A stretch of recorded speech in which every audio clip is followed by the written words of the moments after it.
یہ 3 عمل تمہارا مقدر بدل سکتے ہیں: درود شریف کی کثرت، استغفار کی کثرت اور تیسرے کلمے کی کثرت۔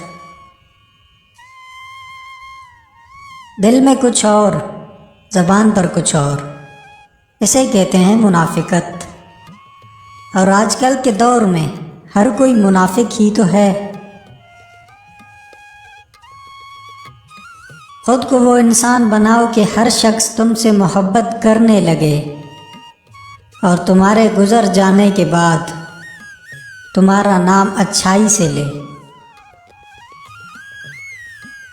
غصے سے بچو ورنہ بہت بھاری نقصان اٹھاؤ گے۔ اپنے جان پر اتنا بوجھ ڈالو جتنا اٹھا سکتے ہو۔ اگر اس سے زیادہ بوجھ ڈالو گے تو آپ کا ہمت ٹوٹ جائے گا اور اپنا منزل کھو دو گے۔ جو شخص اپنے بیوی کے ساتھ نرمی سے پیش آتا ہے گویا اس نے اللہ کی رضامندی حاصل کی۔ خواہ مصیبتوں اور مشکلات کا پہاڑ ہی کیوں نہ ٹوٹے، بس کبھی ہمت مت ہارنا دوست۔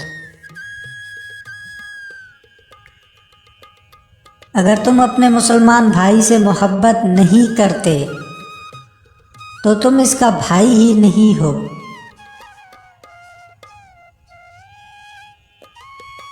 زندگی کا کوئی بھی لمحہ کبھی لوٹ کر نہیں آتا، تو اب جو وقت آپ کے پاس ہے اسے کبھی یاد الہی سے غافل نہ کرو۔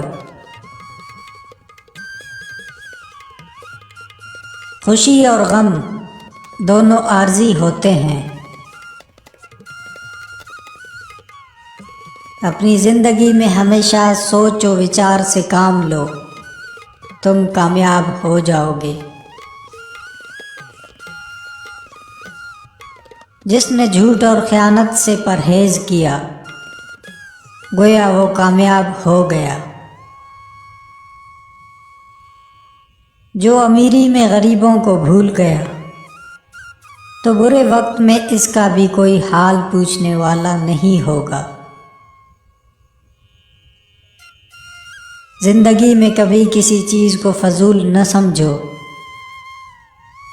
کیونکہ ہر شے کی تخلیق کرنے والا اللہ ہے۔ جس نے اپنی نیکی کا ڈنڈورا پیٹا گویا اس نے اپنی نیکی گوا دی۔